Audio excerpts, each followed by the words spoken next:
Hello friends. आज के हम सेशन में एडवांस रूलिंग के बारे में डिस्कस करेंगे कि जीएसटी के अंदर एक एडवांस रूलिंग का कॉन्सेप्ट है। वो क्या है, किसके लिए एप्लीकेबल है, इससे एप्लीकेंट को क्या बेनिफिट्स हैं, क्या टाइम लिमिट्स हैं, और इसका डिटेल्ड वो प्रोसेस कि कैसे ये हम अप्लाई कर सकते हैं, इसके बारे में डिस्कस करेंगे। तो एडवांस रूलिंग का कॉन्सेप्ट जो है, जैसे बाकी अदर एक्ट्स में भी है, इसमें क्या होता है कि किसी अगर टैक्स पेयर को कोई टैक्स से रिलेटेड या एक्ट से रिलेटेड कोई इश्यूज हैं, कोई क्लैरिटी चाहिए, तो वो गवर्नमेंट ने एक अथॉरिटी बनाई हुई है, एडवांस रूलिंग की अथॉरिटी।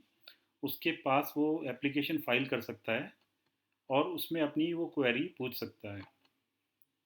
तो जो गवर्नमेंट अथॉरिटी अपने डिसीजन देगी, तो उसके अकॉर्डिंगली वो अपना टैक्स की इम्प्लीकेशन देख के या तो टैक्स अप्लाई करेगा या इनपुट टैक्स क्रेडिट का जो भी इश्यूज ने इंक्वायरी की है उसके बारे में उसको पता चल जाएगा। और ये इसका पर्पज़ है कि आगे जाके जो लिटिगेशंस होती हैं वो हमारी मिनिमाइज रहेंगी, क्योंकि उसने पहले ही गवर्नमेंट से एक सजेशन ली। इन दी नटशेल आप समझें तो ये एक तरह से एडवांस रूलिंग की जो अथॉरिटी है एज ए कंसल्टेंट है फॉर द टैक्स पेयर्स। तो एडवांस रूल जैसे हम अपने कंसल्टेंट से कोई क्वेरी पूछते हैं और वो आंसर करता है, तो ये एडवांस रूलिंग के कॉन्सेप्ट में भी हम टैक्स अथॉरिटी से क्वेरी पूछ सकते हैं और उसका हमें डिसीजन जो होगा उसके अकॉर्डिंगली हमने अपनी टैक्स की प्लानिंग कर सकते हैं।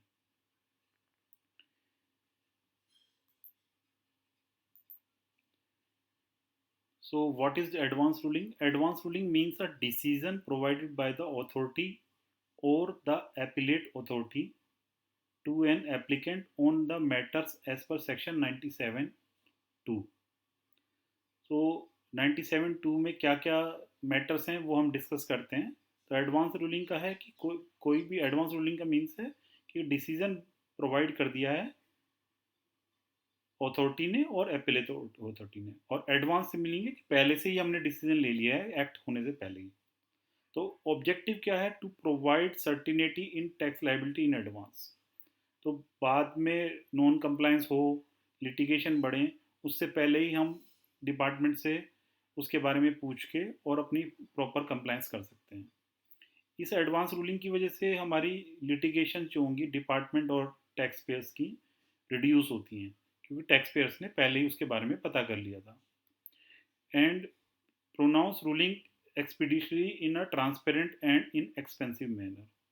अब क्या है कि इसमें एक मिनिमम फीस गवर्नमेंट ने डिसाइड की हुई है कि उस फीस को पे करके हम एडवांस रूलिंग ले सकते हैं।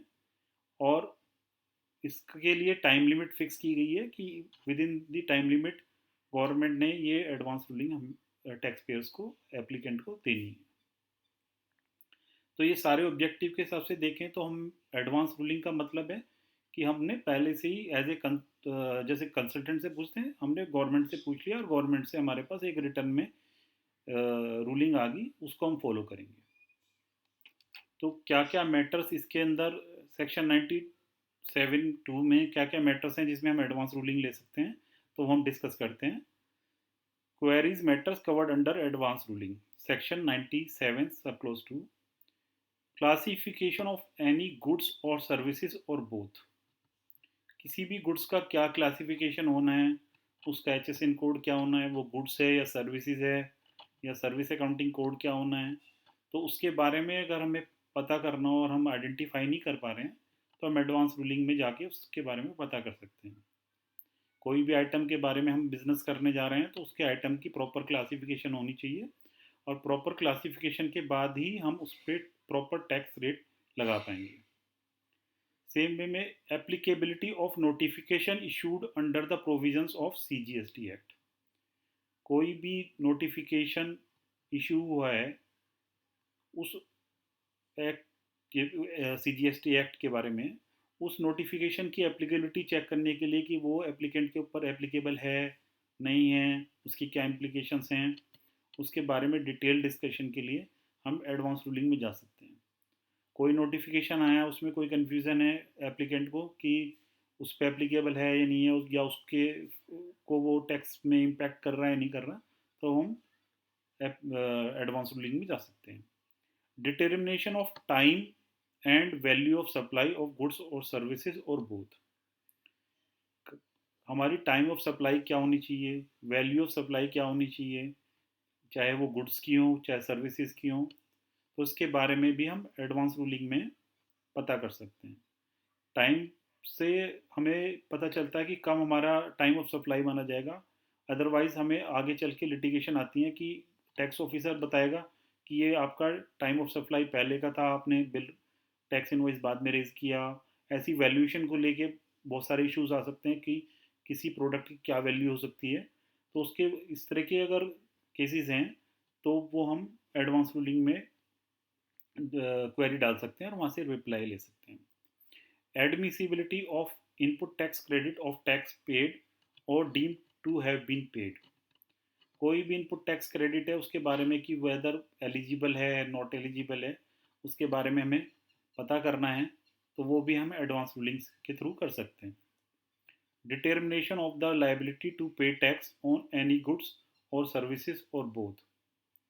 कोई भी गुड्स और सर्विसेज के बारे में हमें लाइबिलिटी का पता करना है कि हमारे को कितनी लाइबिलिटी है, उस पर पेड टैक्स एप्लीकेबल है या नहीं है, और कितना टैक्स का रेट क्या रहेगा, इसके बारे में हमें पता करना है, तो वो भी हम एडवांस रूलिंग के थ्रू पता कर सकते हैं। Whether applicant is required to be registered. ये इंपॉर्टेंट है कि काफ़ी केसेस में ये होता है कि ये रहता है कि कन्फ्यूज़न कि हमें रजिस्ट्रेशन लेना है या नहीं लेना है, और लेना है तो कब लेना है। तो उसके बारे में एप्लीकेंट एडवांस रूलिंग में जाके पता कर सकता है कि उसने जीएसटी लॉ में रजिस्ट्रेशन उसके लिए एप्लीकेबल है या नहीं है, और एप्लीकेबल है तो कब से उसको एप्लीकेबल है। Whether any particular thing done by the applicant with respect to any goods और सर्विसेज और both amounts to or result in a supply of goods or services or both will within the meaning of that term।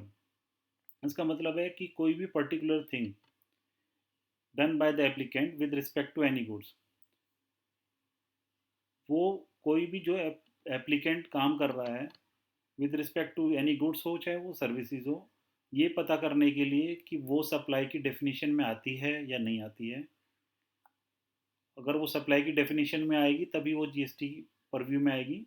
तो ये कोई जैसे ही कोई वो अपना business start कर रहा है, चाहे वो सर्विस से रिलेटेड हो चाहे गुड्स से रिलेटेड हो चाहे बोथ हो, तो वो ये पता करना चाहता है कि वो सप्लाई की डेफिनेशन में आती है या नहीं आती है, तो उसके लिए भी वो एडवांस रूलिंग में जा सकता है। तो ये एक केसेस हैं जिनमें एडवांस रूलिंग एप्लीकेंट अप्लाई कर सकता है।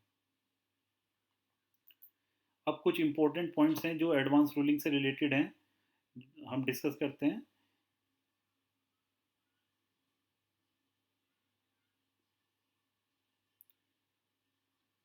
अब एडवांस रूलिंग जो आई है उसके लिए कंसर्न ऑफिसर है या जुरिडिक्शनल ऑफिसर है या एप्लीकेंट है, अगर वो रूलिंग से एग्रीव्ड है और वो अपील करना चाहता है, तो वो appellate authority for advance ruling में जाके अपील कर सकता है।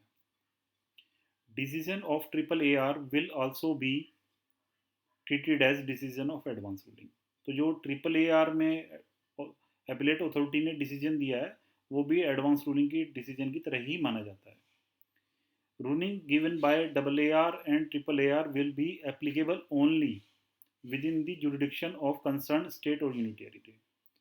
तो ये इम्पोर्टेंट है कि जब हमने जैसे हमने हरियाणा में रजिस्ट्रेशन है हमारा और हमने हरियाणा में कोई एडवांस रूलिंग ली है, तो वो जो हरियाणा की एडवांस रूलिंग है हमारी, हमारे महाराष्ट्र के रजिस्ट्रेशन पे वो एप्लीकेबल नहीं होती, और वो हमारी पर्टिकुलर स्टेट तक ही लिमिट फिक्स्ड है। तो एडवांस रूलिंग के लिए हर एक स्टेट में अलग अलग अथॉरिटी बनी हुई हैं। तो जिस स्टेट में हम एडवांस रूलिंग के लिए अप्लाई करते हैं उसका जो डिसीजन होगा उसी स्टेट में आएगा। मगर उस ये डिसीजन जो है रिकमेंडेशन होती हैं अदर टैक्स पेयर के लिए भी और उसके लिए भी, कि वो on the basis of the decision they can take their own decision. तो रूलिंग का डिसीजन आने के बाद वे अपने कुछ अगर उनके प्रोसेस में कोई चेंजेस करने हैं, फाइलिंग में या कंप्लाइंसेस में चेंजेस करने हैं, तो वो कर सकते हैं। Questions on determination of place of supply cannot be raised with the AAR or AAAR. However, this will lead to a number of litigation in the future. अब ये इम्पोर्टेंट है कि प्लेस ऑफ सप्लाई का जो question है वो हम AAR AAAR में नहीं पूछ सकते। वो इसलिए नहीं पूछ सकते क्योंकि स्टेट लेवल पे एडवांस रूलिंग अथॉरिटी अलग अलग बनी हुई है। तो प्लेस ऑफ सप्लाई जो है एक अथॉरिटी डिसाइड नहीं कर सकती ऑल ओवर इंडिया के लिए, तो उनकी जुरिडिक्शन में नहीं आता, इसलिए वो इस पे ये वाले क्वेश्चन प्लेस ऑफ सप्लाई के हम उनसे नहीं पूछ सकते। मगर अगर एप्लीकेंट के पर्सपेक्टिव पे आप देखेंगे तो ये वाले जो प्लेस ऑफ सप्लाई से रिलेटेड लिटिगेशन है आने वाले फ्यूचर में काफ़ी बढ़ने वाले हैं, क्योंकि इस पे कोई क्लियर कट गाइडलाइंस नहीं है। रूलिंग प्रोनाउंस्ड बाय AAR और AAAR shall not be binding on shall be binding only on the applicant। तो जो ये रूलिंग्स होती हैं AAR की और AAAR की, केवल जिस एप्लीकेंट ने इसको अप्लाई किया है उसी के लिए बाइंडिंग है, बाकी एप्लीकेंट या बाकी टैक्स पेयर्स के लिए बाइंडिंग नहीं है। Ruling is applicable till there is any amendment in the concerned sections. अब कोई किसी पर्टिकुलर सेक्शन पे हमने कोई रूलिंग ली है और उस सेक्शन में आगे चल के कोई अमेंडमेंट आ जाती है, चेंज आ जाता है, तो वो रूलिंग एप्लीकेबल नहीं रहती है। तो रूलिंग जब तक ही एप्लीकेबल है जब तक वो पर्टिकुलर सेक्शन में कोई चेंज नहीं आता है। तो इसकी कोई टाइम लिमिट नहीं होती है, ये अगर कोई चेंज नहीं आता तो ये एप्लीकेबल ही रहेगी हमेशा के लिए। Advance ruling decision will be given with in 90 days of filing. तो जो रूलिंग का डिसीजन है जब भी हम फाइल करेंगे विद इन 90 डेज हमारे को उसका डिसीजन मिल जाता है। तो ये कुछ इंपॉर्टेंट पॉइंट्स थे, जैसे कि प्लेस ऑफ सप्लाई से रिलेटेड हम नहीं पूछ सकते हैं, एडवांस रूलिंग केवल उसी के ऊपर एप्लीकेबल है जो अप्लाई करता है, और विद इन 90 डेज हमें इसका डिसीजन मिल जाता है। अब कैसे हम एडवांस रूलिंग के लिए अप्लाई कर सकते हैं, इसके लिए गवर्नमेंट ने GST ARA01 फॉर्म दिया हुआ है और रूल 104 है, उसमें जाके हम इसका अप्लाई कर सकते हैं। एक मिनिमम फीस है जो 5000 रुपीज़ की, जो एक गवर्नमेंट ने फिक्स की हुई है फीस, वो हमें पे करनी होती है और फॉर्म को कंप्लीट फिल करके हम साइन करके और DSC लगा के इसको अपलोड कर सकते हैं विद ऑल द अटैचमेंट्स।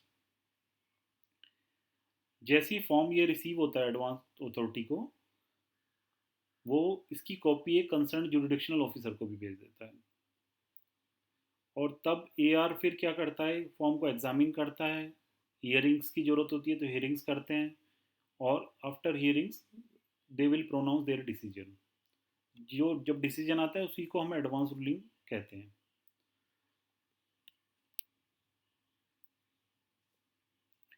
अगर डिसीजन कोई भी एप्लीकेंट एग्रीव्ड है तो वो उस डिसीजन के अगेंस्ट अपील कर सकता है। If the applicant is aggrieved with the findings of AAR, he can file an appeal with the AAR.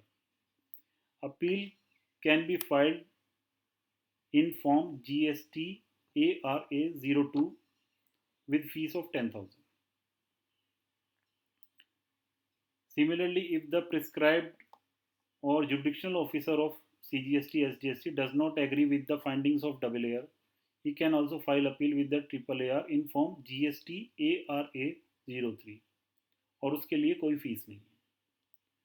तो जैसे कि हमने देखा कि एप्लीकेंट भी अपील फाइल कर सकता है, और अगर जुरिडिक्शनल ऑफिसर है या कंसर्न ऑफिसर है वो भी अपील फाइल कर सकता है। उसके लिए फॉर्म ARA03 है और कोई फ़ीस की रिक्वायरमेंट नहीं है, जबकि एप्लीकेंट को 10,000 की फ़ीस पे करनी है अपील के लिए। AAR will pass an order within 90 days।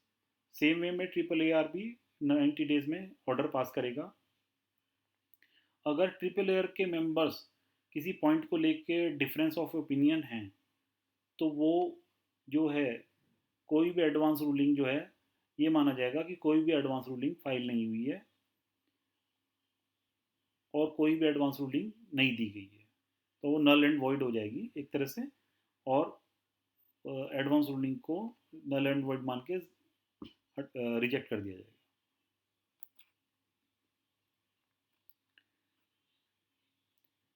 ये सारा एक छोटा सा प्रोसेस है कि कैसे एडवांस रूलिंग है, कहाँ कहाँ पे हम ले सकते हैं, कैसे इसको एप्लीकेंट को बेनिफिट मिल सकता है एडवांस रूलिंग में, ये हमने डिस्कशन किया। अगर आपको ये प्रेजेंटेशन पसंद आया तो आप हमारे यूट्यूब चैनल पे जा सकते हैं और उसको लाइक कर सकते हैं। In case if you have any query with regard to this presentation, you can WhatsApp me at 95400222566, or you can write a mail ankurskapilc@gmail.com. Thank you so much.